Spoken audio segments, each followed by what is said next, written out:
इसमें मेरा काम है 50%, जिसमें मैं अपना 100% दूँ। बाकी का जो 50% है उसकी सक्सेस रेट का वो है फिजियोथेरेपी। तो सर्जन का स्किल होना, इम्प्लांट बेस्ट यूज़ करना और पोस्ट ऑप केयर जिसमें फिजियोथेरेपी भी पार्ट है, ये तीनों चीज़ है मंत्रा। एक 30 साल के आदमी का घुटना 60 साल का हो चुका था। स्पोर्ट्स हमारी ज़िंदगी का एक अभिन्न अंग है। हम डे टू डे लाइफ में बहुत सारी स्पोर्ट्स एक्टिविटी करते हैं। हम फुटबॉल खेलते हैं, क्रिकेट खेलते हैं। तो जब भी हम खेलते हैं तो कोई ना कोई इंजरी होने के चांस हमेशा बने रहते हैं। ऐसी ही एक इंजरी है जो हमारी सोसाइटी में बहुत ही कॉमन है, जिसको हम बोलते हैं ACL टीयर, जिसको एंटीरियर क्रूशिएट लिगामेंट टीयर बोलते हैं। आज के जो हमारे चीफ गेस्ट हैं वो इसी चीज़ के स्पेशलिस्ट हैं। सर हैं MBBS MS orthopaedic surgery, sir ने गवर्नमेंट मेडिकल कॉलेज अमृतसर से करी है। मौलाना आज़ाद मेडिकल कॉलेज न्यू दिल्ली से सर ने SRशिप करी है। 6 महीने ऑस्ट्रेलिया और 6 महीने साउथ कोरिया की इंटरनेशनल फेलोशिप सर ने करी है। Doctor Vivek Bansal, orthopaedic surgeon, sir आपका बहुत बहुत स्वागत है आपके अपने शो डॉक्टर विद डॉक्टर में। बहुत बहुत शुक्रिया डॉक्टर दीपक, मैं बहुत आभारी हूँ आपका कि आपने अपने इस बहुत ही प्राइम शो में मुझे मौका दिया और मुझे आपने इनवाइट किया। बहुत बहुत शुक्रिया, थैंक यू।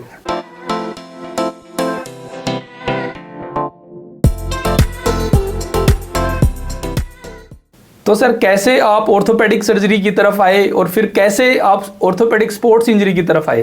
देखिए, मैं एक्चुअली ऑर्थो, जैसे हम लोग MBBS करते थे तो MBBS मेरा DMC लुधियाना का है। तो बेसिक जब हम लोग ऑलमोस्ट इंटर्नशिप करते थे या फाइनल ईयर में थे तो हम लोग देखते थे जो ऑर्थो के जो रेजिडेंट्स हैं वो एक अपने अलग ही दौर में चलते हैं।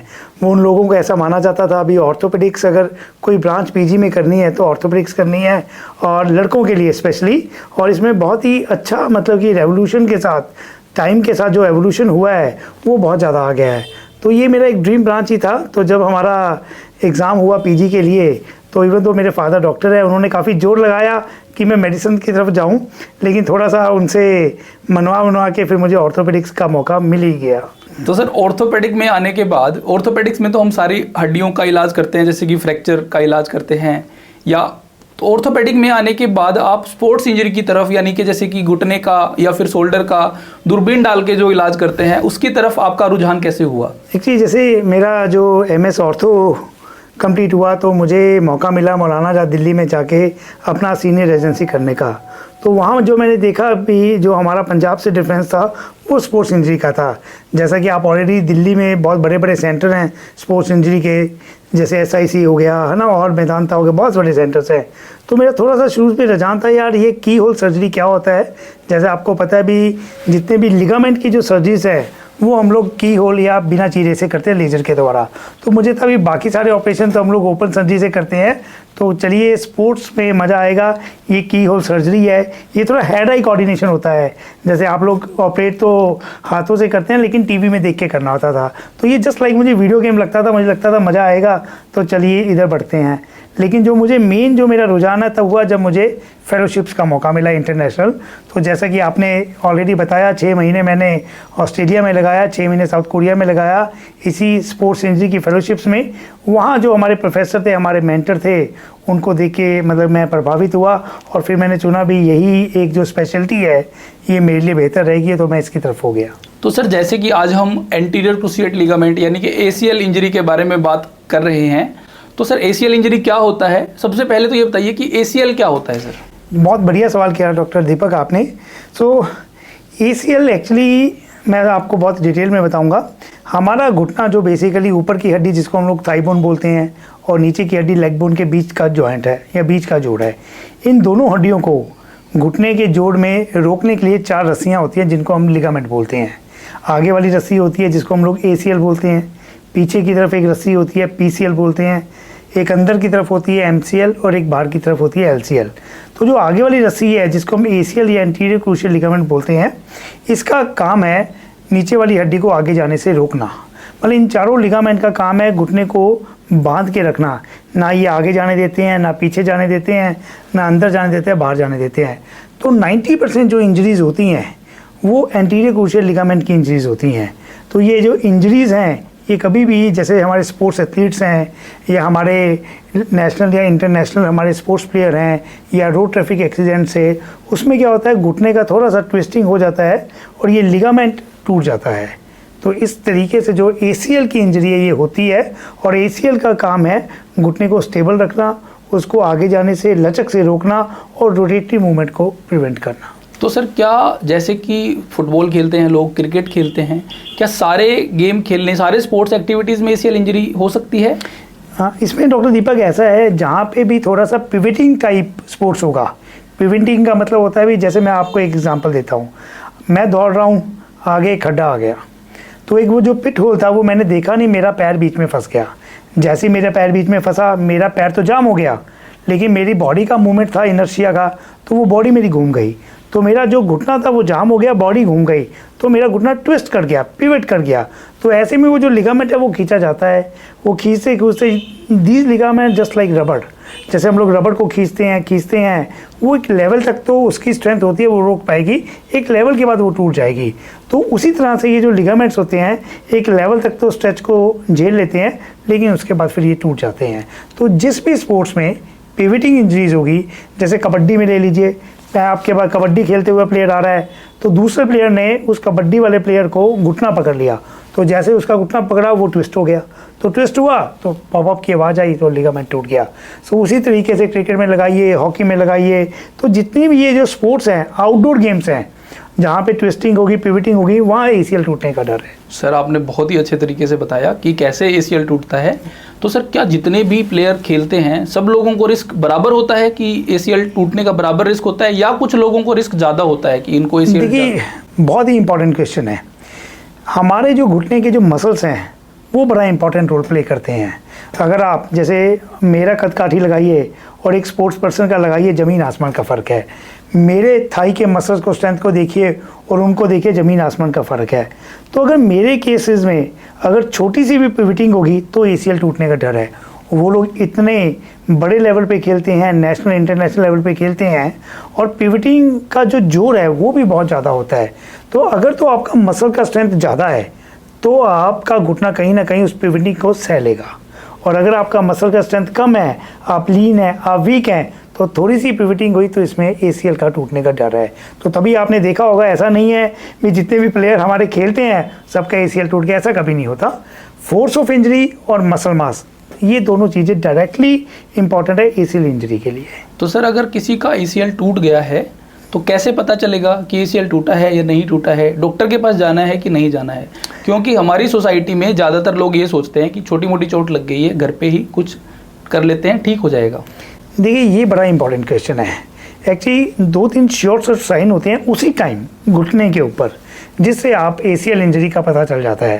पहला, ACL एक लिगामेंट है, जैसे कोई भी लिगामेंट टूटेगा तो पॉपअप की आवाज़ आती है। तो बहुत सारे पेशेंट्स मेरे पास आते हैं, वो आके कहते हैं, सर जैसे ही मेरा घुटना मुड़ा मुझे पटाखे की आवाज़ आई, popup is a sound that is a definite diagnosis for the ACL injury. Number 2, pain होता है। नंबर 3, स्वेलिंग हो जाती है घुटने के अंदर, और जैसे पेशेंट चल रहा था, भाग रहा था, वो अटक गया, पिवटिंग हुई, वो गिर गया, और इमीडिएटली अगर आप कहोगे वेट बेरिंग आनी बंद हो जाती है। तो पेशेंट एक बहुत ही अच्छे तरीके से इस तरीके से समझाता है भी, सर मैं खेल रहा था, मेरा एकदम घुटना अटका, घुटने अटकने के बाद पीवे ऐसे मुझे लगा, बॉडी घूमी और कुछ लगा, टूटने की आवाज़ आई, और जैसे मैं खड़ा हुआ मुझसे खड़ा ही नहीं हुआ गया, मेरा घुटना वजन ही नहीं ले रहा था।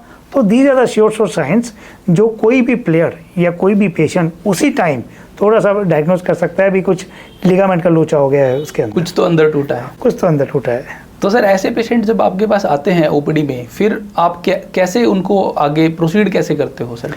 देखिए, इसमें ये होता है भी, मान लीजिए किसी भी प्लेयर का लिगामेंट या नी की इंजरी हुई है, तो वो बेसिकली जैसे इंजरी सुबह हुई, वो मुझे दोपहर में मेरे पास आ गया, तो अभी तो उसकी ये हालत होती है भी आप उसके घुटने को टच भी नहीं कर सकते, वो पेन में होता है। बहुत सारे, जैसे हमारे पास कुछ, एक डॉक्टर के पास, स्पोर्ट्स इंजरी सर्जन के पास कुछ स्पेशल टेस्ट होते हैं जो हम क्लिनिकली डेमोस्ट्रेट करते हैं, जिसमें कुछ टेस्ट हो गया, एंटीरियर डॉर टेस्ट हो गया, पिवट शिफ्ट हो गया, या लैशमेंट टेस्ट हो गया।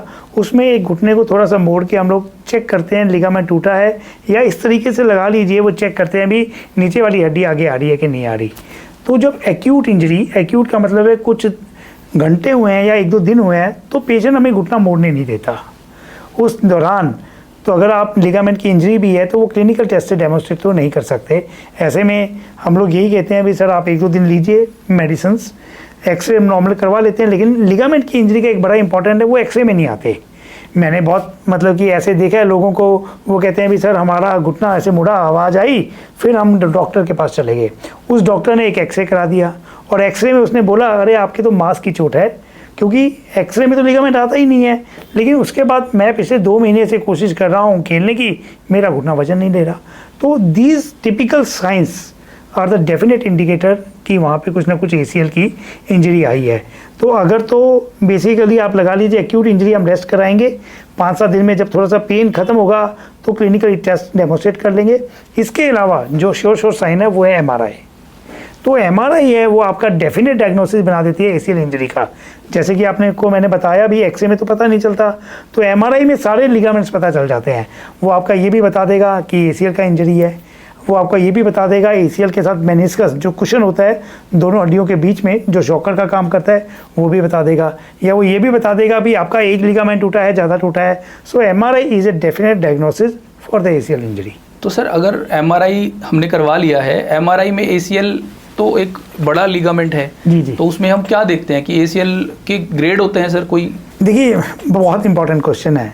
तो मुझे लगता है डॉक्टर दीपक इस पॉडकास्ट के माध्यम से तो मैं बहुत सब सवालों का बहुत डिटेल से बता पाऊँगा। तो ACL इंजरी एक, जैसे कि मैंने बताया आप, एक रस्सी है जो नीचे की हड्डी टिबिया से ऊपर तक जाती है। अब इस लिगामेंट की बेसिकली विड्थ होती है, मोटाई होती है। अभी इसको 3 भागों में हम लोग बांट देते हैं, grade 1 injury, grade 2 injury, grade 3 injury. Grade 1 का हो गया ऑलमोस्ट कि आप लोग मिनिमल इंजरी या स्टेन का मतलब वो खिंच तो गया लेकिन उसमें कोई चोट नहीं लगी, वो टूटा नहीं है, वो अपनी जगह पे बराबर पड़ा हुआ है। तो ग्रेड 1 इंजरी तो जस्ट एक स्प्रेन होता है, जैसे किसी आदमी के मैंने लाठी मारी तो मान लीजिए उसको मांस की चोट लगी लेकिन उसकी हड्डी नहीं टूटी, तो आप ये लगा लीजिए वो ग्रेड 1 एक स्प्रेन है, और जिसमें उसको नुकसान तो नहीं हुआ, नुकसान तो हुआ है लेकिन उस लेवल का नहीं हुआ भी हमें सर्जरी की ज़रूरत है। तो वो कंजर्वेटिव ट्रीटमेंट से वो ठीक हो जाता है पेशेंट, और पेशेंट अपनी गेम में 1-2 महीने में चला जाता है। ग्रेड 2 को फिर हम लोग डिवाइड कर देते हैं 2 ग्रेड्स में, लेस देन 50% इंजरी होना या 50 से ऊपर होना। लेस देन 50% का मतलब है बेसिकली ACL में क्या होता है भी 2 बंडल्स होते हैं हमारे, एंटीरियर मिडल या पोस्टीरियर लैटरल। इसका मतलब एक मोटी रस्सी को 2 में डिवाइड कर दीजिए बीच में। अगर तो एक लिगामेंट टूटा है 50 से कम और उसका 20% या 30% पड़ा है और दूसरा पूरा पड़ा है, तो वो बेसिकली लिगामेंट जो बाकी का रह गया वो घुटने को लचक से बचा लेगा। तो ऐसे में फिर मैं हमेशा पेशेंट्स को कहता हूँ भी आप अपना खेलिए कूदिए, आप अपनी गेम में जाइए, अगर टूटेगा तो आ जाना, अगर आपको पिवटिंग होगी, आपको लचक आएगी तो आ जाना। अगर 50% से ऊपर हो गई इंजरी, इसका मतलब हुआ लिगामेंट स्ट्रेच होता गया, वो इतना स्ट्रेच हो गया भी वापस अपनी बैक स्पेस पे या वापस अपनी जगह पे नहीं आ पाया, तो ऐसे में वो 50% से ऊपर का लिगामेंट इंजरी हो जाता है। उसमें मुझे लगता है अभी ऑपरेटिव इंडिकेशन एक बनता है। तीसरा है कंप्लीट टियर होना या पूरा ही लिगामेंट का टूट जाना। उसमें क्या होता है भी आपका डेफिनेट साइन है सर्जरी का, सर्जरी से ही आपका नया लिगामेंट बनेगा या रिपेयर होगा, उसी से रिजल्ट आएगा। तो जिन केसेस में सर हम सर्जरी नहीं करते, जैसे कि आपने बताया कि 50% से कम टूटता है, तो क्या वो अपने आप नॉर्मल ठीक हो जाता है सर? देखिए जैसे ग्रेड 1 है वो तो स्प्रे नहीं है, उसमें तो कुछ टूटा ही नहीं है, वो तो ठीक हो ही जाता है। ग्रेड 2 में भी जो लिगामेंट टूट गया, मान लो 20% टूट गया, 30% टूट गया, वो रिपेयर तो नहीं होता लेकिन बाकी का लिगामेंट घुटने की लचक को रोक लेता है। मेरा हमेशा ये मकसद रहता है कि पेशेंट का सिम्टम क्या आ रहा है। मैं थोड़ा सा MRI पे मैं मतलब कि बिलीव तो रखता हूँ लेकिन अपना क्लिनिकल डायग्नोसिस पे ज़्यादा रखता हूँ। तो मैं हमेशा पेशेंट को क्लिनिकली चेक करता रहता हूँ टाइम से। अगर तो उसका लचक आता है या उसको लगता है अभी मेरा लॉस ऑफ कॉन्फिडेंस हो गया है, अब मैं घुटने पे वजन नहीं डाल पा रहा हूँ या मेरा घुटना निकल जाता है, तो मैं उसको बोलता हूँ भी आप ऑपरेट कराइए ग्रेड 2 लेस देन 50% में। ACL सर्जरी के बारे में आप हमारे दर्शकों को क्या बताना चाहेंगे? देखिए डॉक्टर दीपक, ऐसा है ACL सर्जरी का मतलब बहुत ही वाइड एंगल है। उसमें हम लोगों का कोशिश यही रहता है कि पेशेंट का अगर लिगामेंट कम टूटा हुआ है तो वो कंजर्वेटिवली ठीक हो जाए, और बेसिकली अगर उसका लिगामेंट ज़्यादा टूट गया तो सर्जरी एक ऑप्शन बनता ही है ना। तो ओवरऑल मैंने अपनी लाइफ में देखा है, मतलब ऑलमोस्ट पिछले 10 से 15 साल में भी ACL सर्जरी में रेवोल्यूशन काफ़ी आ गया है। तो अगर हम सर्जरी की बात करें या ACL के ट्रीटमेंट की बात करें, तो सबसे पहले जैसे पेशेंट मेरे पास आता है तो मैं उनको यही बोलता हूँ भी आप थोड़ा वेट कीजिए, तब तक ये स्वेलिंग आपका पेन कम हो जाएगा। ACL लिगामेंट के टूटने के बाद भी आप अपना नॉर्मल चलते रहिए, कोई दिक्कत नहीं है। तो कोशिश यही है कि आपका अगर स्प्रेन है या लेस देन 50% है तो वो conservatively with rehabilitation protocol muscle की गर्थ के साथ आप इतनी पावर गेन कर लीजिए आपका लचक का कोई सिस्टम ना रहे और आप ठीक हो जाएंगे। बाई चांस अगर आपका लिगामेंट है जो वो 50% से ऊपर टूट गया है या आप ये लगा लीजिए भी आपका लिगामेंट पूरा टूट गया है तो फिर बेसिकली आपको ACL की सर्जरी करवानी पड़ेगी। पर बड़ी बात यह है कि ACL की सर्जरी में जैसे हम लोग घुटना बदलते हैं तो घुटना बदलने में तो जैसे पूरा चीरा लग जाता है, घुटना खोल के ऑपरेट करना पड़ता है। तो ACL में बहुत ही मतलब डिफरेंट टाइप का ये सर्जरी है। जैसे मैंने आपको पहले भी बताया ये की होल सर्जरी है। की होल का मतलब क्या हुआ, अभी एक छोटी सी मोरी में आपको अपना दूरबीन डालना है, वो जो दूरबीन आपने डाला वो डिस्प्ले दिखाएगा टीवी में। तो आपका लिगामेंट जैसे ही आपने दूरबीन डाला 1 सेंटीमीटर के कट से आपका वो दूरबीन जो दिखाएगा डिस्प्ले टीवी में, अपने टीवी में देख लिया वो लिगामेंट कितना फटा हुआ है या नहीं फटा हुआ। अगर आपको लगता है ये पूरा फटा हुआ है या 50 से ऊपर फटा हुआ है या ये लिगामेंट इनकॉम्पिटेंट है तो ये लिगामेंट आपको दोबारा बनाना पड़ता है।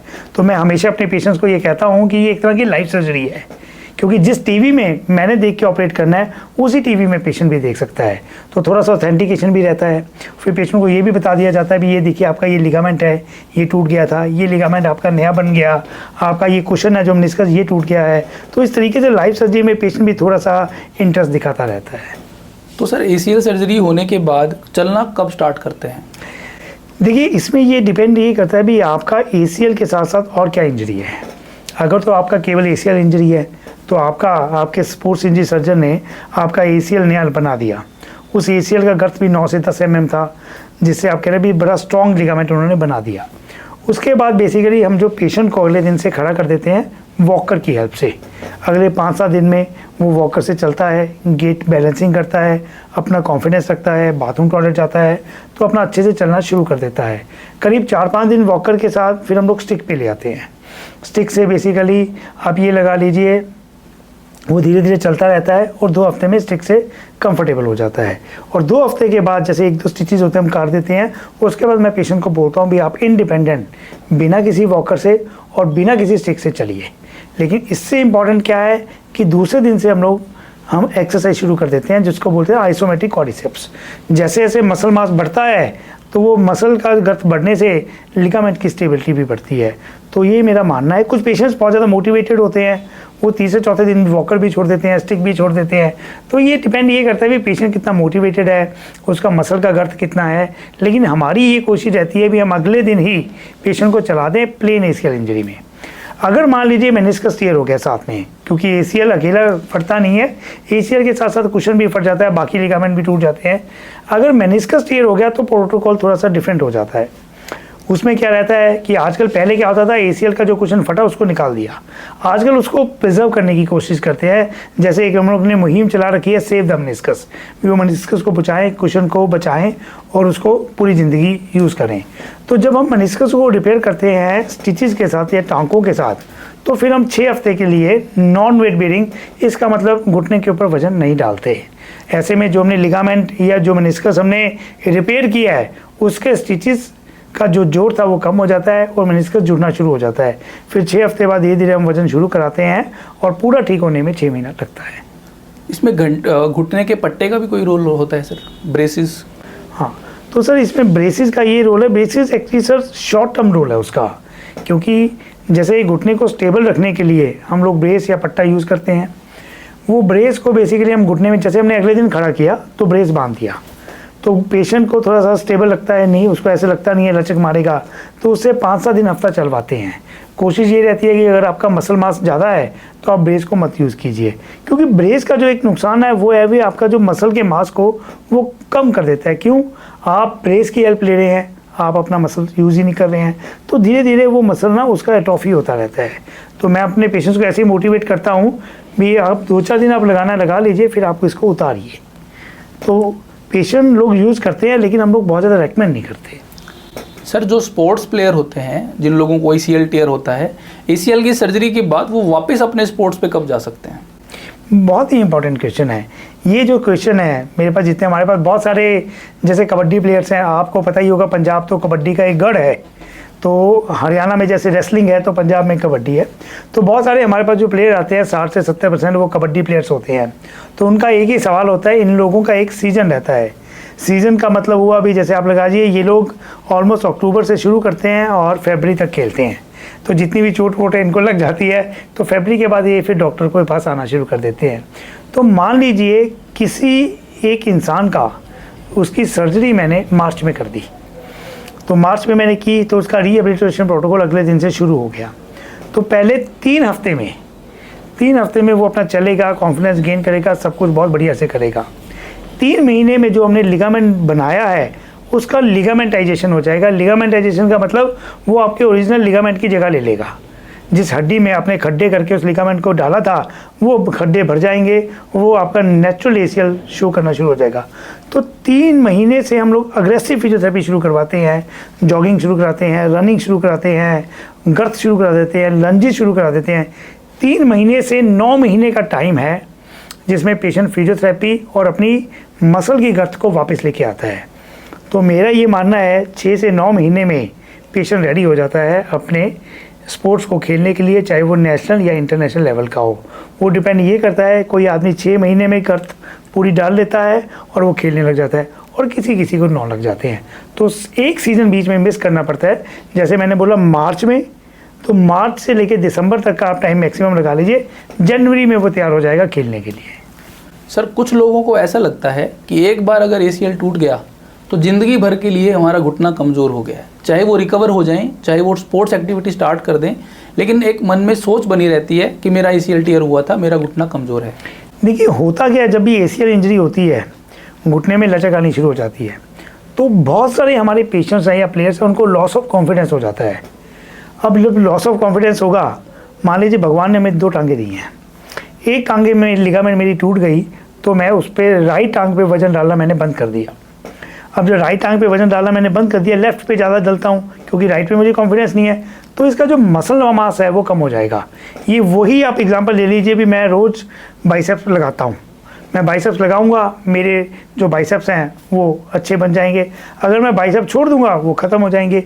उसी तरीके से अगर हम मसल्स को यूज़ करते रहेंगे तो जो मसल्स हैं वो बढ़िया बन जाएंगे, मसल्स को नहीं यूज़ करेंगे तो वो वैसे के वैसे रह जाएंगे। तो मैं हमेशा पेशेंट्स को बोलता हूँ भी एसीएल सर्जरी में 2 भागों में हम लोग बांटते हैं। इसमें मेरा काम है 50%, जिसमें मैं अपना 100% दूंगा। मेरा काम है लिगामेंट सही बनाना, लिगामेंट की गर्थ को बढ़ाना, वो 9 या 10 नंबर का बने, उसकी प्रॉपर टेंशनिंग हो, वो लूज़ ना रहे, उसकी प्रॉपर टर्नल्स हो और पेशेंट को कोई कॉम्प्लिकेशन ना आए। बाकी का जो 50% है उसकी सक्सेस रेट का वो है फिजियोथेरेपी। उसमें मैं आपको गाइड करूँगा, लेकिन करना आपको है। तो अगर आप फिजियोथेरेपी ढंग से करेंगे या मसल का गर्थ को आप इम्प्रूव कर लेंगे तो वो आपका एसीएल लिगामेंट सालों साल चलेगा। लेकिन कुछ लोग मोटिवेटेड कम होते हैं या उतना बेसिकली थाई पे वर्कअप नहीं कर पाते, तो उनका फिर वो लिगामेंट है जो फिर बहुत ज़्यादा पिवटिंग नहीं सह पाएगा। तो आप ये लगा लीजिए भी एसीएल में जितना मोटा लिगामेंट है वो मेरे हाथ में है, लेकिन जो फिजियोथेरेपी है वो पेशेंट के हाथ में है। दोनों के कॉम्बिनेशन से पेशेंट का सक्सेस रेट बनता है। तो अगर वो दोनों का कॉम्बिनेशन हम ढंग से लगाएंगे तो एसीएल की सर्जरी कभी फेल नहीं हो सकती, क्योंकि 3 महीने के बाद तो वो आपका खुद का ही लिगामेंट बन जाएगा, वो फेल कैसे हो जाएगा। तो ये बात है। बहुत बढ़िया सर, बहुत अच्छा बताया सर आपने। क्या एसीएल की सर्जरी के बाद कुछ कॉम्प्लिकेशंस भी हो सकती हैं सर?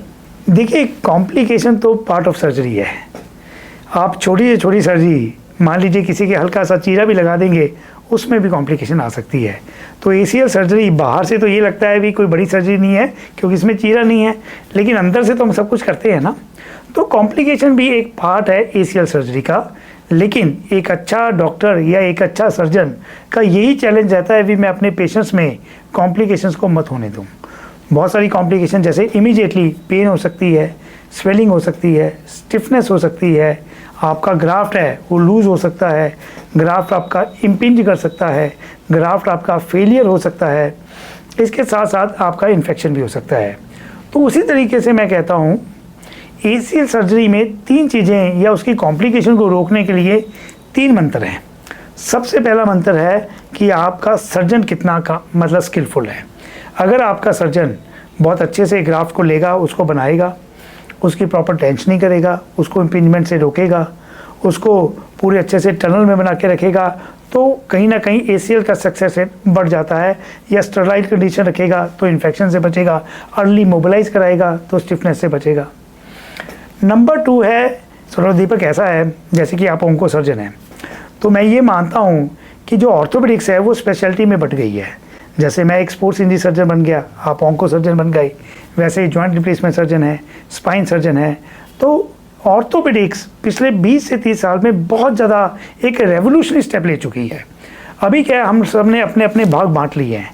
अब अगर आप ट्यूमर में भी बात करें, जैसे कि आपका खुद का, ये आप मुझसे बेहतर बताएंगे, तो मैंने देखा कि जहाँ पहले टांगें बचती नहीं होती थी, जहाँ उनको ये कह दिया जाता था भी आपकी उम्मीद नहीं है, टांग बचेगी नहीं, तो मेरे खुद के बहुत सारे केसेस में आप लोगों ने आके टांगें उनकी बचाई हैं, उनके प्रोसेसेस डाले हैं और बहुत कामयाब हो गए हैं। वो 4-4, 5-5 साल से लोग चल रहे हैं।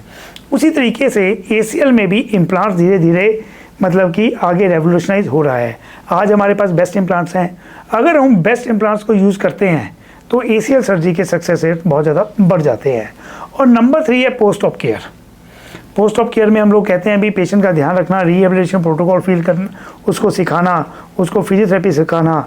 तो सर्जन का स्किल होना, इम्प्लांट बेस्ट यूज़ करना और पोस्ट ऑप केयर जिसमें फिजियोथेरेपी भी पार्ट है, ये तीनों चीज़ है मंत्रा ACL या किसी भी सर्जरी के, जिससे हम कॉम्प्लिकेशन को मिनिमाइज कर सकते हैं। सर, जैसे आपने अभी इम्प्लांट के बारे में बात करी जी, तो अगर किसी पेशेंट की ACL सर्जरी होनी है तो उसे इम्प्लांट के बारे में क्या पता होना चाहिए?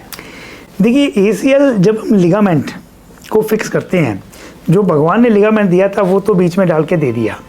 अब जो हमने फिक्स करना है उसके लिए हमें बोन्स में ऊपर वाली थाई बोन है और नीचे वाली थाई बोन है, उसमें छोटे छोटे खड्डे बनाने पड़ते हैं या होल्स बनाने पड़ते हैं। उस होल्स में हम पूरे के पूरे ऊपर से नीचे ACL को पिरो देते हैं और धीरे धीरे, जैसे मैंने आपको 3 महीने में बताया, वो बढ़ जाते हैं। लेकिन पिरोने के लिए हमें उसको फिक्स भी करना पड़ता है। ऊपर की तरफ भी फिक्स कर देते हैं हड्डी में, नीचे की तरफ भी फिक्स करते हैं। ऊपर की तरफ फिक्स करने में एक स्टैंडर्ड प्रोटोकॉल है, एंडो बटन का यूज़ होना या एडजस्टेबल लूप का यूज़ होना। इसके ऊपर मैं बाद में आता हूँ। नीचे की तरफ फिक्स होने में बेसिकली हम लोग यूज़ करते हैं स्क्रू का यूज़ होना। ठीक है, जो स्क्रू हैं वो 3 तरह के होते हैं। सबसे पहले आज से 20 साल पहले टाइटेनियम स्क्रूज मार्केट में आए थे। अच्छा, ये मैं आपको बताना चाहूँगा भी तीनों स्क्रूज का काम लिगामेंट को फिक्स करना है। ऐसा नहीं है भी किसी का काम लिगामेंट को फिक्स करना नहीं, तीनों बहुत बेहतर तरीके से फिक्स करते हैं। डिपेंड ये करता है कि उन जो स्क्रूज को निकालने की जरूरत पड़ती है या नहीं, या वो हड्डी में घुल जाते हैं। जैसे सबसे पहले जो स्क्रू आया था वो आया था टाइटेनियम का स्क्रू। जो टाइटेनियम का स्क्रू है वो मेटल स्क्रू है, वो लिगामेंट को बहुत अच्छे से फिक्स करता है वो बेसिकली। लेकिन इसमें जो नुकसान है वो ये है, एक तो वो हड्डी में घुलता नहीं है, उसको निकालना पड़ सकता है। दूसरा, ये जो स्क्रू है उसके आसपास बोन का लाइसिस होना या बोन का पिघलना शुरू हो जाता है, जो कभी कभी वहाँ खड्डा बड़ा बना देते हैं। तो ऐसे में जो टाइटेनियम स्क्रू थे वो टाइम के साथ थोड़े से ऑब्सोल्यूट हो गए हैं, लेकिन आज भी बहुत सारे लोग यूज़ करते हैं। लेकिन आज हमारे पास इससे बेहतर स्क्रू आ गए हैं। दूसरा जो स्क्रू है वो पीक स्क्रू है। पीक एक मटेरियल है प्लास्टिक का, जो एक इनर्ट मटेरियल है, बहुत अच्छे से फिक्स करता है, अच्छी स्ट्रेंथ है, वो टूटता नहीं है लेकिन वो घुलता भी नहीं है। लेकिन अगर हम एक्सरे की बात करें तो टाइटेनियम दिखेगा, पीक दिखता नहीं है। तीसरा जो स्क्रू है जो आजकल सबसे चलन में है वो है बायो स्क्रू। बायो का मतलब है कि वो एक स्पेशल मटेरियल आता है beta TCP, beta try calcium phosphate.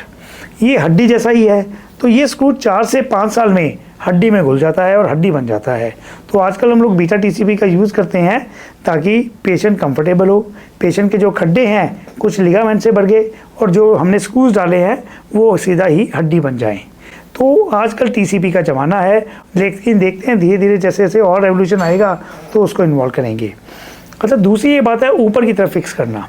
ऊपर की तरफ फिक्स करने के 2 तरीके हैं, जैसे एंडो बटन से यूज़ करते हैं, जैसे एडजस्टेबल लूप से। तो जो रेवोल्यूशनरी स्टेप आया है वो है एडजस्टेबल लूप। पहले हम लोग एक बटन लगा देते थे और नीचे स्क्रू लगा देते थे और ग्राफ्ट की टेंशन हमें खींच के उसको फिक्स करनी पड़ती थी। उसमें क्या होता था, हमारा सर्जन का जोर है, थोड़ा सा जोर कम लग गया तो अंदर का लिगामेंट ढीला रह गया। तो रेवोल्यूशन क्या आया एडजस्टेबल लूप का, वो कहते हैं भी आपने ऊपर बटन लगा दिया, नीचे स्क्रू लगा दिया, लेकिन अभी भी आप लिगामेंट को टाइट कर सकते हैं। तो जैसे ही आपको लगा कि मेरा थोड़ा सा लिगामेंट ढीला है, आप ऊपर से उसको खींचिए, वो टाइट हो जाएगा। तो इस तरीके से मेरा ये मानना है जो रेवोल्यूशन है बहुत आगे बढ़ चुका है। हमारे पास आज की डेट में एडजस्टेबल लूप्स हैं, आज की डेट में बायोस्क्रूज हैं, जिससे लिगामेंट के जो सक्सेस रेट है वो ऑलमोस्ट 100 हो गया है। सर हमने ACL सर्जरी की बात करी, ACL इम्प्लांट्स की बात करी, तो जो ये प्रोसीजर हमने बात करी, अगर ये सेम ACL इंजरी बच्चों में हो जाए तो क्या बच्चों में ACL इंजरी बड़ों के कंपैरिजन में कुछ अलग होती है? क्या उसका इलाज अलग होता है? देखो बिल्कुल बहुत अलग होता है, क्योंकि बच्चों में आपको पता है भी जैसे फाइसिस है वो ग्रोथ नहीं होती है, तो बच्चे ने अभी बढ़ना होता है। मैंने अभी तक मिनिमम जो ACL सर्जरी की है वो ऑलमोस्ट 12-13 साल के लड़कों में की है जो ग्रोन अप हैं। 8 या 9 साल में बच्चों, वैसे भी बच्चों की आपको पता है लिगामेंट्स और हड्डियाँ प्लाएबल होती हैं, 8 या 9 साल में इंजरी होती भी कम है, हाँ होती तो है, लेकिन वो ACL अवल्चन इंजरी होगी। उसमें क्या होता है, लिगामेंट जब टूटता है या तो वो सीधा ही उखड़ गया या हड्डी का टुकड़ा लेके चला गया। तो ACL अवल्चन इंजरी जो मैंने मिनिमम की है, जो हड्डी का टुकड़ा लेके चला गया, वो 11 साल के बच्चों में की है। उसमें हमें कुछ ज़्यादा करना नहीं होता, उसमें आपको लिगामेंट बनाने की जरूरत नहीं, हड्डी का पीस जो लिगामेंट के साथ उखड़ा है वो आप वापस को लेके उसको स्क्रू या बेसिकली किसी भी इंटरनल ब्रेस से बांध दीजिए, उसका काम चल जाएगा। अगर हम करें भी लिगामेंट बीच में से टूट गया तो फिर हमें लिगामेंट दोबारा बनाना पड़ेगा। उसमें हम लोग देखते हैं भी बच्चे का ग्रोथ कितना हो गया है। अगर वो बच्चे का ग्रोथ पूरा हो गया है फिर तो आप खड्डे आराम से बना सकते हैं और लिगामेंट को पिरो सकते हैं। अगर मान लीजिए भी आपके बच्चे का ग्रोथ बहुत कम हुआ है तो जा तो मैं वेट करता हूँ ताकि उसका जो स्केलेटल मैच्योरिटी है वो आ जाए, या अगर हमें मजबूरी में या इंजरी ज़्यादा हो तो हम कम खड्डे करके उस लिगामेंट को पिरो देते हैं। लेकिन इसमें क्या होता है, जब आप ग्राफ्ट लेते हैं, हैमस्ट्रिंग ग्राफ्ट जो हम लोग लेते हैं, उस ग्राफ्ट को इस तरीके से लेते हैं ताकि वो ग्राफ्ट बॉडी में बच्चों में दोबारा बन जाए। ये बड़ा इंपॉर्टेंट सवाल है। सर कुछ लोगों का ACL टूट जाता है, वो डॉक्टर के पास जाते हैं, डॉक्टर सर्जरी बताता है, लेकिन किसी रीज़न से या पेशेंट की एक्सेप्टेंस की वजह से पेशेंट सर्जरी करवाने से मना कर देता है या सर्जरी नहीं करवाता है। उन पेशेंट्स में जिनका ACL टूट गया है लेकिन जिनकी सर्जरी नहीं हो पाती या पेशेंट नहीं करवाते, उनमें क्या नुकसान होगा सर? देखिए सर, ACL सर्जरी ना नॉर्मल ACL लिगामेंट का नॉर्मल चलने फिरने में कोई रोल नहीं है। अगर आपको सेडेंटरी लाइफस्टाइल जीना है, मान लीजिए मेरा ऑफिस में मैं काम करता हूँ और मैं कोई स्पोर्ट्स नहीं खेलता, मैंने अपनी घर से गाड़ी में जाना है, ऑफिस में जाके बैठना है और वापस आ जाना है और थोड़ा बहुत वॉक करना है। तो ACL का जो काम है वो है भागने दौड़ने में, सीढ़ियाँ चढ़ने उतरने में। तो कोई भी पेशेंट अगर मेरे पास आता है तो सबसे पहले तो मैं देखता हूँ उसका एज क्या है, यंग एज है या ओल्ड एज है। मान लीजिए 60 के ऊपर किसी को ACL हुआ और उसको साथ में आर्थराइटिस भी है तो हम लोग उसको रेकमेंड ही नहीं करते हैं। यंग बंदा है, 50 से कम है, एक्टिव लाइफस्टाइल चाहता है, तो फिर हम लोग उसको ACL सर्जरी रेकमेंड करते हैं। तो मैं हमेशा अपने पेशेंट से पूछता हूँ कि आप किस तरीके का लाइफस्टाइल चाहते हैं, आप अपना एक्टिव लाइफस्टाइल चाहते हैं या सेडेंटरी चाहते हैं। मान लीजिए वो कहता है भी मेरा तो ऑफिस का वर्क है, मुझे कोई एक्टिव लाइफस्टाइल नहीं चाहिए, तो मैं उसको बोलूँगा आप फिर मत करवाइए, कोई फ़र्क नहीं पड़ेगा। अगर आपको बेसिकली एक्टिव लाइफस्टाइल चाहिए और आप अगर ACL की सर्जरी नहीं करवाएंगे तो फिर आपको बहुत नुकसान है। पहला नुकसान तो ये है भी आपको लचक आती रहेगी, आपका लॉस ऑफ कॉन्फिडेंस रहेगा, आपका मसल वीक हो जाएगा।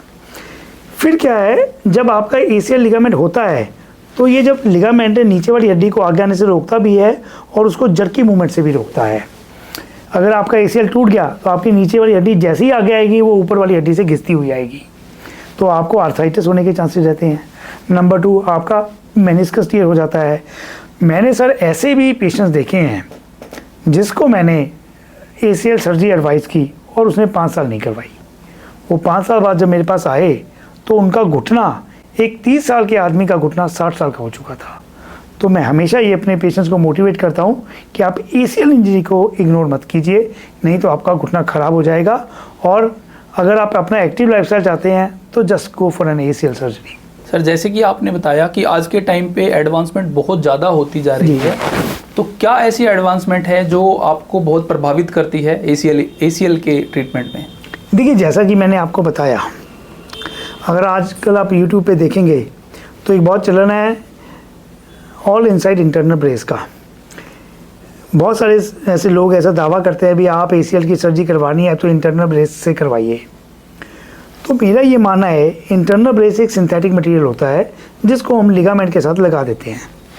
वो उसका फ़ायदा ये होता है कि वो थोड़ा सा खींच के उसको रखता है और स्ट्रेंथ प्रोवाइड करता है।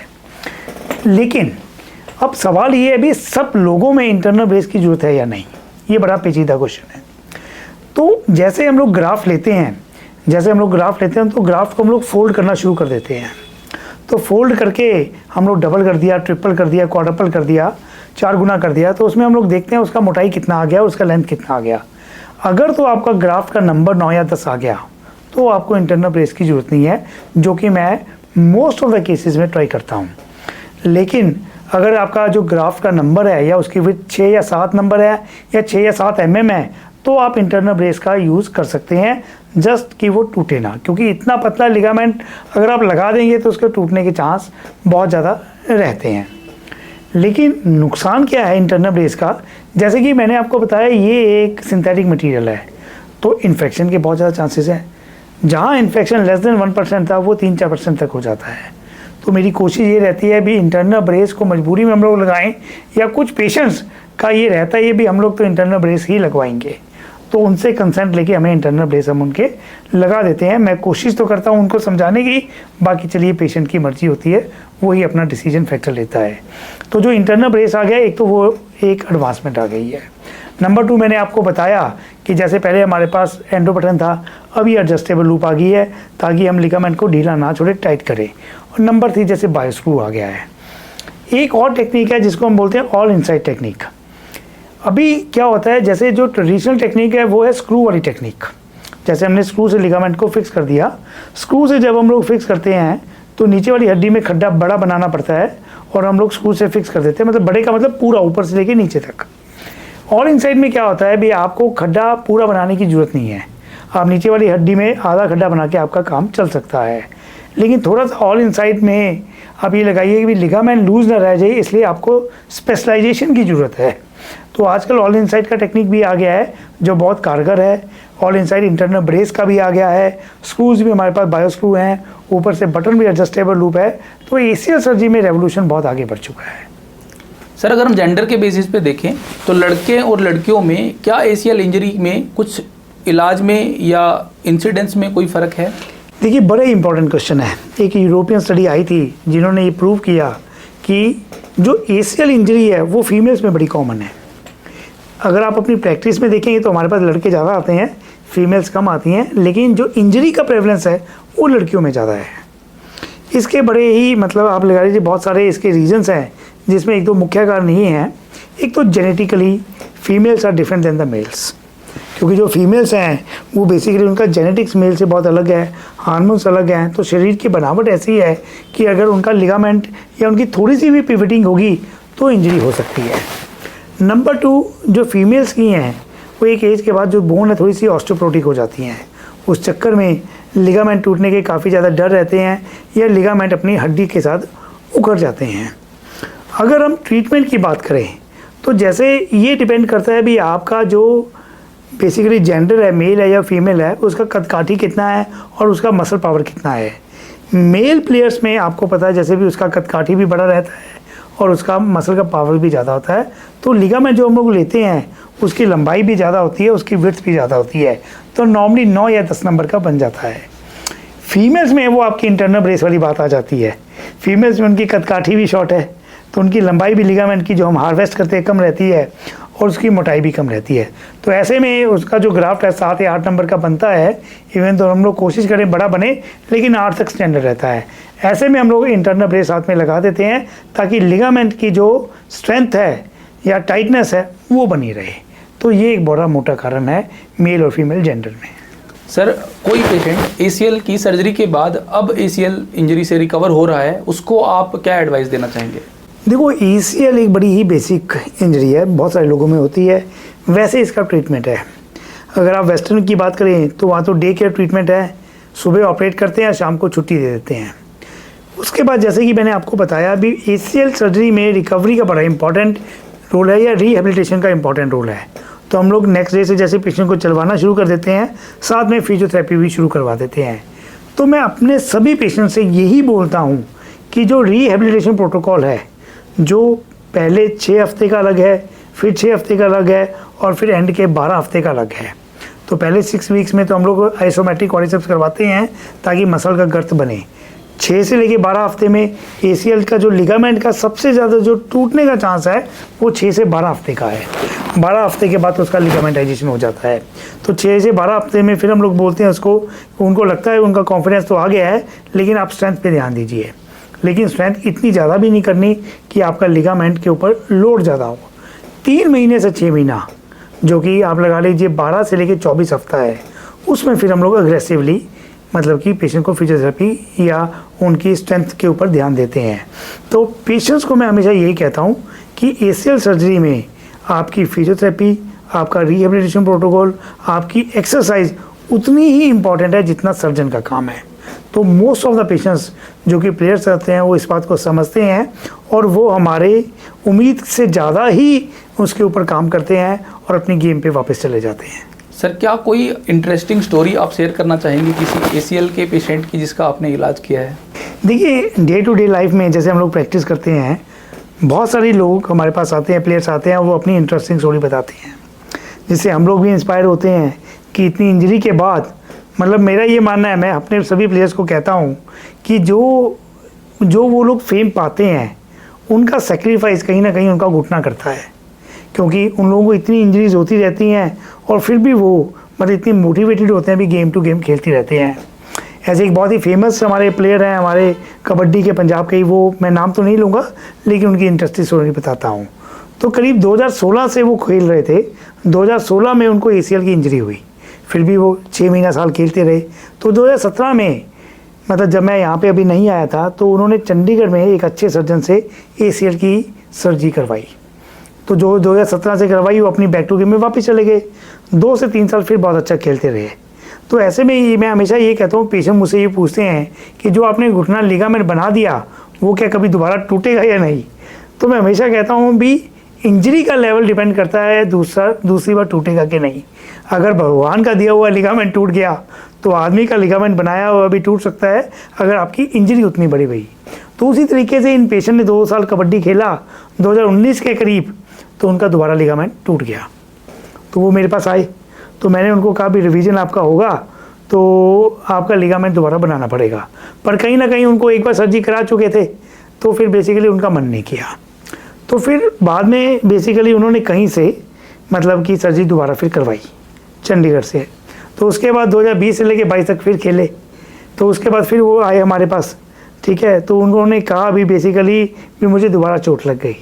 तो 2022 में जब वो मेरे पास आए तो 2 बार ACL करवा चुके थे और फिर वो खुद कह रहे थे भी जैसे मेरा इंजरी का लेवल बहुत बड़ा था। तो उसके बाद उनको मैंने कन्विंस किया भी अनफॉर्चुनेटली लिगामेंट दोबारा टूट गई है, बनानी पड़ेगी। तो उसी तरीके से ये जो लिगामेंट थी, मैंने फिर उनकी दोबारा रिवीजन सर्जरी की, जिससे हम लोगों ने 2 स्टेज में की। पहली बार में तो सब कुछ स्क्रू वगैरह निकाले, उसमें हड्डी डाली ताकि वो जो बोन का स्टॉक था वो पूरा बन जाए, और दूसरी बार फिर हमने लिगामेंट उसको डाल के दोबारा बनाया। तो अब उस बात को ऑलमोस्ट 2-2.5 साल हो गए हैं और उसी लेवल से बहुत अच्छे से वो खेल रहे हैं। तो जब भी वो खेलते हैं या कुछ जीतते हैं वो मुझे मैसेज ज़रूर करते हैं कि आपका बहुत बहुत शुक्रिया, तो क्योंकि आपकी वजह से मैं अपनी गेम में वापस जा पाया। तो ऐसे लोग हैं जो बहुत सारी स्टोरीज़ हैं, वो हमें भी इंस्पायर करते हैं और इस तरीके से इंस्पायर करते हैं। हम लोग कोशिश करते हैं भी हम लोग अपना बेस्ट दे पाएँ ताकि इन लोग अपने प्रोफेशन में जा पाएँ। बहुत इंस्पिरेशनल स्टोरी है सर, बहुत अच्छा लगा हमें सुनकर, और बहुत अच्छा लगा सुनकर कि 3 बार ACL सर्जरी करवाने के बाद भी वो कबड्डी खेल रहे हैं। बहुत बड़ी बात है। मैं बतौर दीपक यही मैं आपको कहना चाहूँगा, अगर आप एग्जांपल की मैं आपको बात करता हूँ, आप ऋषभ पंत का लीजिए, आप MS धोनी का लीजिए। तो आप ऋषभ पंत को देखेंगे, जब उनकी चोट लगी, आपको पता है ये बहुत मतलब फेमस इंटरनेशनल प्लेयर हैं, उनके 4 लिगामेंट टूट गए थे। मतलब लोग मुझसे पूछते हैं एक लिगामेंट के बाद हम खेल पाएंगे नहीं पाएंगे, उनके तो 4 ही टूट गए हैं। बिल्कुल। तो जब 4 लिगामेंट उनके टूट गए तो उन्होंने फिर सर्जरी करवाई। तो वो पूरा सर्जरी के बाद रिहेबिलिटेशन प्रोटोकॉल में उनको 2 साल लग गए। तो देखिए कितना ग्रेटेस्ट कमबैक आया है। अभी 4 दिन पहले उन्होंने टेस्ट में सेंचुरी बनाई है। तो सभी लोग ये मानते हैं one of the greatest comeback है। तो मेरा ये मैसेज है। उसी तरीके से MS धोनी की बात करें, नोवाक जोकोविच की बात करें, टेनिस प्लेयर की, इन लोगों को घुटने की इंजरीज होती रहती हैं, लेकिन फिर ये उतने ही जोश से, उतने ही लेवल से अपनी गेम में वापस आते हैं।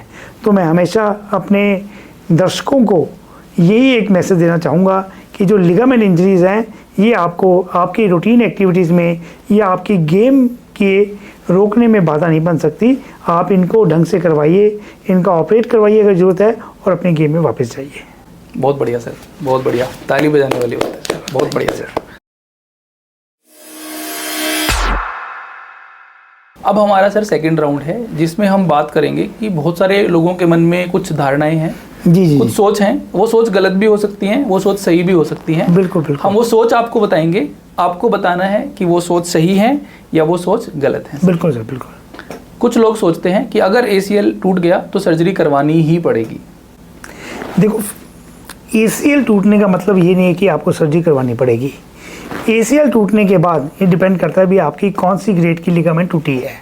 जैसे कि मैंने आपको बताया, ग्रेड 1 या कुछ ग्रेड 2 में सर्जरी करवाने की ज़रूरत नहीं है, लेकिन कंप्लीट ईयर में सर्जरी करवाने की ज़रूरत आपको पड़ सकती है। लेकिन फिर इस चीज़ पे डिपेंड करता है भी आप कैसा लाइफस्टाइल चाहते हैं। अगर आप एक्टिव चाहते हैं तो आप सर्जरी करवाइए, नया लिगामेंट बनाइए और बैक टू गेम जाइए। अगर आप सेडेंटरी लाइफस्टाइल चाहते हैं तो आप अपना काम चला सकते हैं। कुछ लोग ऐसा भी सोचते हैं सर, सर्जरी करवाने की बिल्कुल भी ज़रूरत नहीं है, घर के नुस्खे जैसे कि दूध के अंदर हल्दी डालना या कोई और देसी नुस्खे से ACL ठीक हो जाएगा। देखिए, बहुत बड़ा और इंटरेस्टिंग सवाल है। हमारे पास इस तरीके से भी पेशेंट्स आते हैं जिनको डॉक्टर्स बोलते हैं कि आपका प्लास्टर लग गया, आपका लिगामेंट जुड़ जाएगा। और वैसे अगर मैं आपको बात बताऊं सर्जरी की, मान लीजिए मैं एक लेमैन हूँ, मैं आपके पास आया, आपने मुझे कहा भी आपकी लिगामेंट टूट गई है, सर्जरी हो गई, तो सर्जरी तो वर्ड ही इतना बड़ा है, मैं ही डर जाऊँगा। और इवन चाहे मैं डॉक्टर हूँ तब भी मुझे लगा भी बचो इससे। तो एक सर्जरी का माइंड सेटअप बनाने में टाइम तो लगता ही है। लेकिन अगर आप सोचते हैं भी कोई देसी नुस्खा आप जरूर लगा लीजिए, कोई बहुत सारे ऐसे भी लोग हैं जो टूना वूना भी करते हैं, है ना, देसी वैद्य के पास भी जाते हैं, हल्दी का दूध पीते हैं, प्लास्टर लगा लेते हैं, वो सब कुछ कर लेते हैं। तो पेशेंट जब मेरे पास आता है, या तो उसने ऐसा नुस्खा जो है वो अभी तक नहीं अपनाया, तो मैं उसको बोलता हूँ, अगर वो मुझसे पूछता है कि आप अपना के देख लीजिए, जब आप थक गए तो मेरे पास आ जाना, या ऑलरेडी वो सब कुछ ट्राई कर चुका है तो मैं उसको बोलता हूँ भी अब आप और टाइम खराब मत कीजिए, आप ACL सर्जरी करवाइए। ACL जो लिगामेंट है वो एक तरह का नॉन वेस्कुलर, मतलब कि बिना ब्लड सप्लाई वाला लिगामेंट है, जो एक बार टूट गया वो आपको दोबारा कहीं ना कहीं बनाना पड़ेगा ही पड़ेगा। कुछ लोग ऐसा सोचते हैं सर कि खेल से पहले कुछ स्पेसिफिक चीज़ें नहीं खाएं, जैसे कोल्ड ड्रिंक ना पिएं, कोई अनहेल्दी चीज़ें ना खाएं, इनके खाने से ACL टीयर हो सकता है। देखिए, अनहेल्दी चीज़ें खाना, जैसे कोल्ड ड्रिंक पीना, जंक फूड खाना, वैसे अपनी ओवरऑल हेल्थ के लिए बुरी बात है, क्योंकि इन चीज़ों से वेट बढ़ता है और कहीं ना कहीं वो वेट हमारे घुटने के ऊपर असर डालता है। तो अगर तो आपका मसल का गर्थ ज़्यादा है या आपकी प्रोटीन डाइट अच्छी है तो आपका लिगामेंट भी स्ट्रॉन्ग है।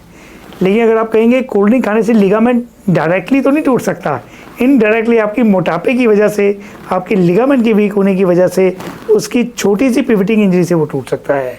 लेकिन कोई जैसे आप कहें भी आपका बर्गर आपने खा लिया, पिज़्ज़ा खा लिया, उससे टूट जाएगा, ऐसा नहीं होता।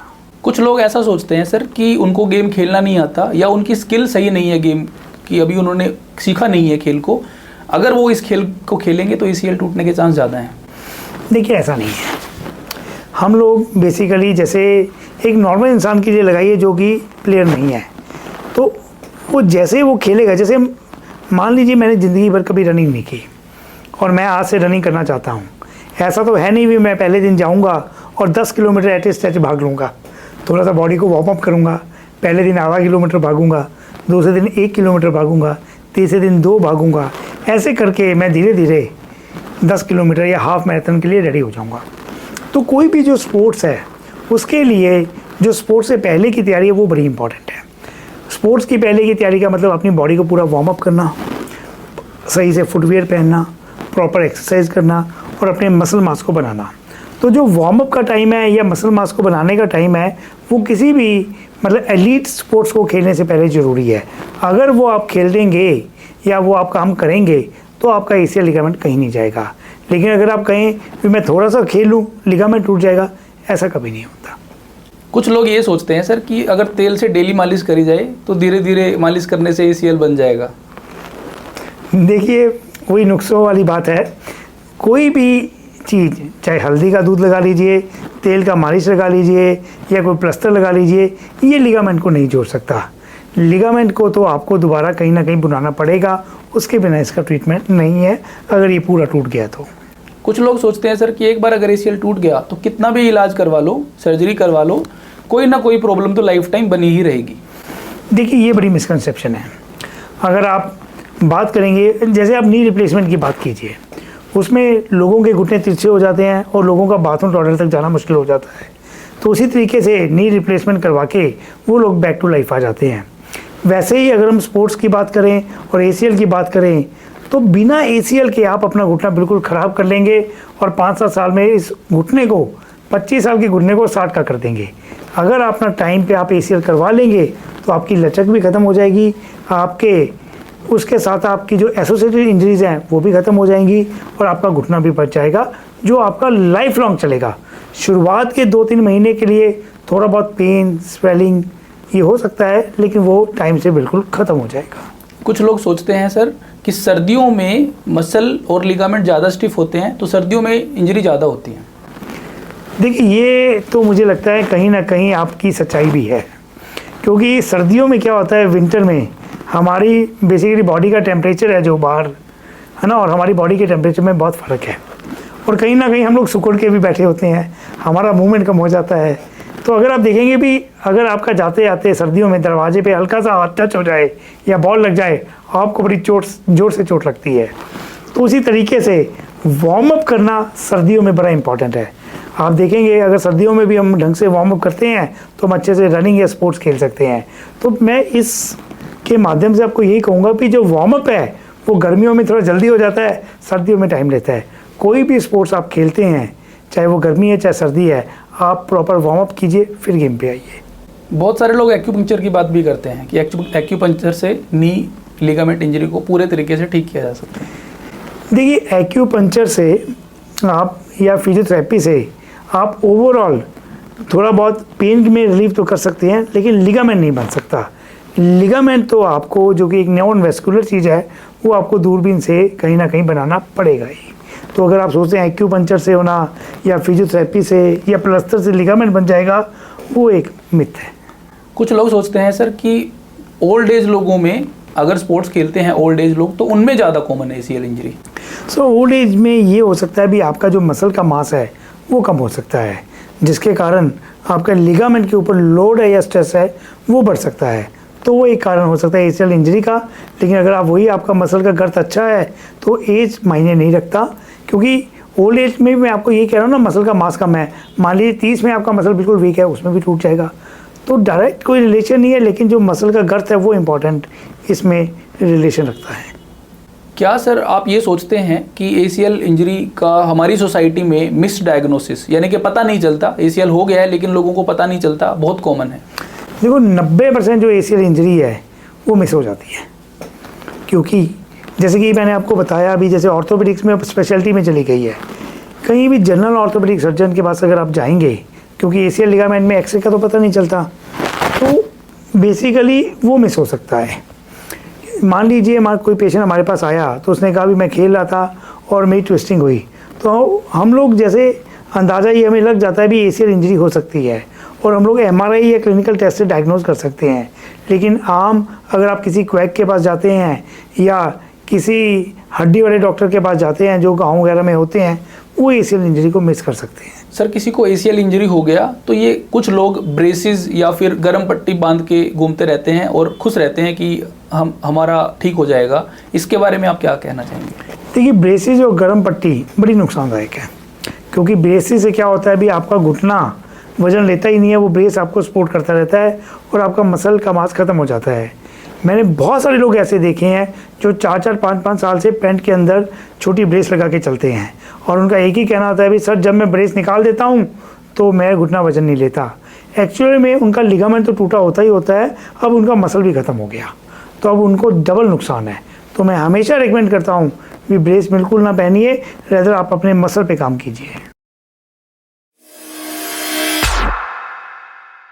सर ये हमारा सेकंड राउंड था, अब हमारा लास्ट राउंड है जी जी, जिसमें हम आपसे रैपिड फायर है सर हमारे राउंड का नाम जी, जिसमें हम आपसे क्वेश्चन पूछेंगे और ये लोगों के अवेयरनेस के लिए है, तो हमें कम से कम शब्दों में इनका क्वेश्चन का आंसर देना है सर।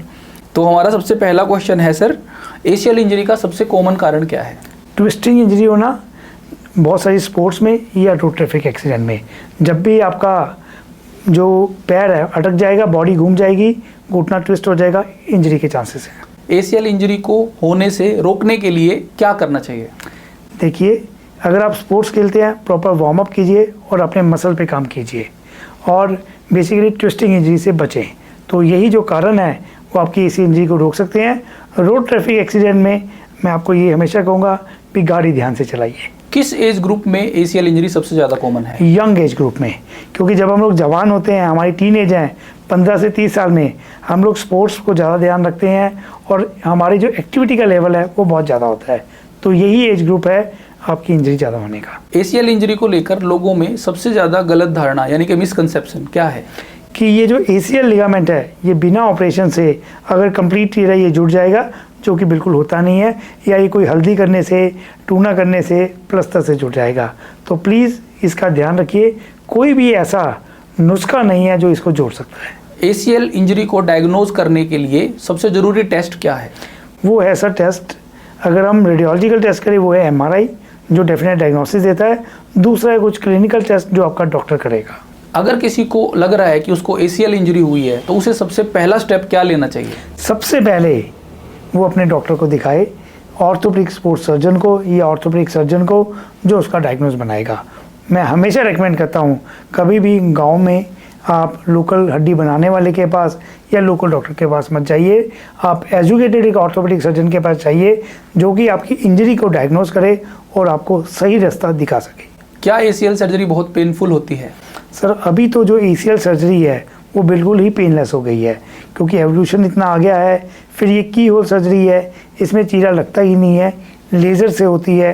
तो ये आप ऑलमोस्ट लगा लीजिए 1-2 दिन जो पेन होता है वो वेरिएबल पेन होता है, फिर पेन ऑलमोस्ट छूमंतर हो जाता है। अगर ACL पूरा टूट जाता है क्या बिना सर्जरी के हील हो सकता है? सर, अगर वो कंप्लीट टीयर है तो वो हील नहीं हो सकता, आपको कहीं ना कहीं सर्जरी करवानी ही पड़ेगी। अगर वो पार्शियल टीयर है या स्प्रेन है वो रिपेयर हो सकता है या पूरा हील हो सकता है। क्या ACL इंजरी को जल्दी से डायग्नोसिस करना बहुत ज़रूरी है? सर, जल्दी का मतलब मैं ये तो नहीं कहूँगा 1 या 2 दिन में, लेकिन पहले 2 से 3 हफ्ते में डायग्नोज करना बहुत ज़रूरी है, क्योंकि 2 से 3 हफ्ता होता है जो हम लोग वैसे भी रुकते हैं ACL सर्जरी में, ताकि अंदर का स्वेलिंग और हिमाटोमा जो ब्लड का कलेक्शन है वो कम हो जाए और हम लोग 3 हफ्ते के बाद ACL का सर्जरी कर सकें। क्या ACL इंजरी को बचाने के लिए हाई इम्पैक्ट स्पोर्ट्स यानी कि हैवी स्पोर्ट्स को अवॉइड करना चाहिए? देखिए, ये बड़ा पर्सनल सा क्वेश्चन है। अगर आप स्पोर्ट्स हैं, आपका पेशा है, तो आप ज़रूर खेलिए। अगर आप शौकीन से खेलते हैं तब भी ज़रूर खेलिए, लेकिन ऐसा मैं कभी नहीं कहूँगा कि आप एक ये स्पोर्ट्स मत खेलिए, वो मत खेलिए। बस रैदर मैं ये मैसेज दूंगा कि आप अपने प्रॉपर वार्म अप और मसल पे ध्यान दीजिए, ताकि जब आप वो स्पोर्ट्स खेलें आप इंजरी से बच सकें। ACL इंजरी के बाद या ACL सर्जरी के बाद आपने सबसे फास्ट रिकवरी कितने टाइम की देखी है? मैंने सर 1.5 से 3 महीने में देखी है। हमारे पास बहुत सारे ऐसे प्लेयर्स आते हैं जिनको मैं रेकमेंड तो ये करता हूँ 6 से 9 महीने आप वेट कीजिए, लेकिन ऐसा है ना, जो प्लेयर्स हैं वो तुमसे ज़्यादा मोटिवेटेड है, वो हमारे से ज़्यादा मोटिवेटेड है, वो 1-1.5 महीने में खेलना शुरू कर देते हैं। इवन तो वो रिस्की है, लेकिन हम लोग उसको रोक नहीं पाते। मैं तो उनको बस यही कहता हूँ, प्लीज़ बच के खेलिए। ACL सर्जरी में आपके सामने सबसे बड़ा चैलेंज क्या होता है? सो ACL सर्जरी में सबसे बड़ा चैलेंज है किसी भी एथलीट को वापस गेम में लाना। जैसे क्योंकि बहुत सारे प्लेयर्स ही होते हैं हमारे पास, 90% जो लोग होते हैं प्लेयर्स होते हैं, तो उनका जो हमारा एक चैलेंज है उनका यही है भी 6 से 9 महीने में पेशेंट अपनी गेम में जाए, अपने प्रोफेशंस को दोबारा ज्वाइन करे और अपने देश या मुल्क का जो नाम है वो रोशन करे। कोई एक ऐसी एडवाइस जो आप उनको देना चाहेंगे जो ACL सर्जरी के बाद रिकवर हो रहे हैं, जिनको फॉलो करनी चाहिए? देखिए, ACL सर्जरी में आप पहले 3 महीने में कभी भी जर्की मूवमेंट या फुल लंजेस या अग्रेसिव फिजियोथेरेपी ना करें। 3 महीने में जब लिगामेंट का लिगामेंटाइजेशन हो जाएगा, वो आपका नेचुरल लिगामेंट बिहेव करेगा, तो आप अग्रेसिव फिजियोथेरेपी शुरू कर लीजिए। क्योंकि बहुत सारे प्लेयर्स जैसे मैं कहीं मैंने आपको कहा भी ऑलरेडी इतने मोटिवेटेड है, वो रिस्क लेना शुरू कर देते हैं या खेलना शुरू कर देते हैं। बहुत सारे यूट्यूब पे वीडियोस भी ऐसे हैं, वो दावा करते हैं 1 से 1.5 महीने में हम लोग गेम में वापस ला लेंगे, जो कि गलत है।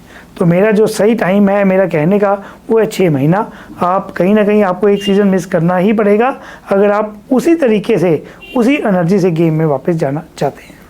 क्या ACL सर्जरी के बाद फुल रिकवरी गारंटीड है? सर ऑलमोस्ट 100% सर गारंटेड है।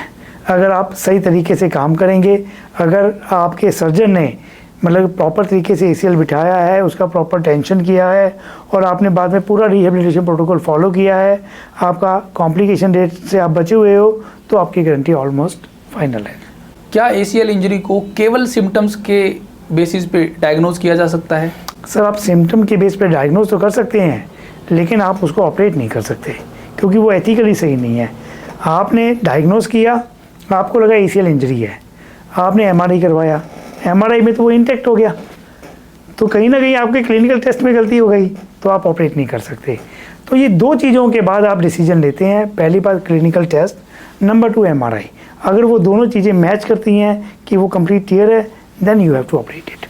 सर आप हमारे दर्शकों को ओवरऑल ACL इंजरी के बारे में क्या एडवाइस देना चाहेंगे, बचाने के लिए भी, सर्जरी अगर इंजरी हो जाए उसके बाद भी, ओवरऑल एक ब्रीफ में आप क्या एडवाइस देना चाहेंगे? देखिए मैं हमेशा ये कहता हूँ कि ACL लिगामेंट आपके घुटने का बहुत ही इंपॉर्टेंट लिगामेंट है और ये सबसे कॉमन लिगामेंट है जो टूटता भी है। लेकिन अगर आप सोचो कि हम ACL लिगामेंट को बचाएं, तो उसके लिए इम्पॉर्टेंट है किसी भी स्पोर्ट्स के लिए कि आप प्रॉपर वार्म अप होना, आपके फुटवियर अच्छे हों, आप ऐसे सरफेस पे ना भागें जहाँ ऊबड़ खाबड़ हो, इंजरी के चांसेस ज़्यादा हों। आप ऑलरेडी अपने मसल्स पे काम कीजिए ताकि आपकी हल्की बहुत ही पिवटिंग हो, ठीक है, तो आप बच सको। और आप बेसिकली खड्डे वड्डे का ध्यान दीजिए। तो ऐसे में जो ACL है आपका बच जाएगा और आपका सालों साल चलेगा। मान लीजिए अनफॉर्चुनेटली खुदा ना खालसा आपका कुछ ऐसा हो जाए, तब भी आपको घबराने की ज़रूरत नहीं है। ACL सर्जरी एक स्पोर्ट्स इंजरी सर्जन के लिए सबसे बेसिक सर्जरी है और इसके रिजल्ट्स ऑलमोस्ट 100% हैं अगर वो सही तरीके से करी जाए। ACL सर्जरी में जैसे कि मैंने आपको बताया, सर्जन का एफर्ट, बेस्ट इम्प्लांट और पेशेंट का रिहेबिलिटेशन प्रोटोकॉल, ये ऑलमोस्ट ACL सर्जरी का सक्सेसफुल रेट 100% ले जाता है।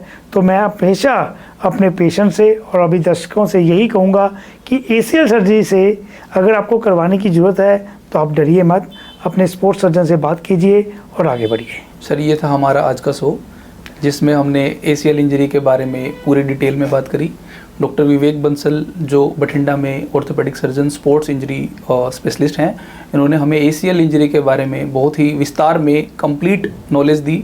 हमें बताया कि हमें ACL इंजरी को बचने के लिए क्या करना चाहिए, सर्जरी क्या होती है, उसमें डिटेल में सर्जरी के इम्प्लांट्स क्या क्या होते हैं, कौन से इम्प्लांट आज के टाइम पे एडवांस्ड इम्प्लांट हैं, सर्जरी के बाद के क्या प्रोटोकॉल हैं, और जितने भी हमारे डाउट हो सकते थे वो सारे डाउट्स को आपने बहुत ही अच्छे तरीके से दर्शकों को बताया। बहुत बहुत धन्यवाद सर। बहुत बहुत शुक्रिया डॉक्टर दीपक, मैं भी बहुत बहुत आपका आभारी हूँ कि आपने ऐसा प्लेटफॉर्म दिया मुझे जिससे मैं अपनी जो मेरे मन के जो सवाल हैं या मेरे मन में जो भी ACL के प्रति जो मैं जागरूकता देना चाहता था लोगों को, वो दे सका। बहुत बहुत शुक्रिया, धन्यवाद। सभी दर्शकों का ये वीडियो देखने के लिए बहुत बहुत धन्यवाद। Thank you.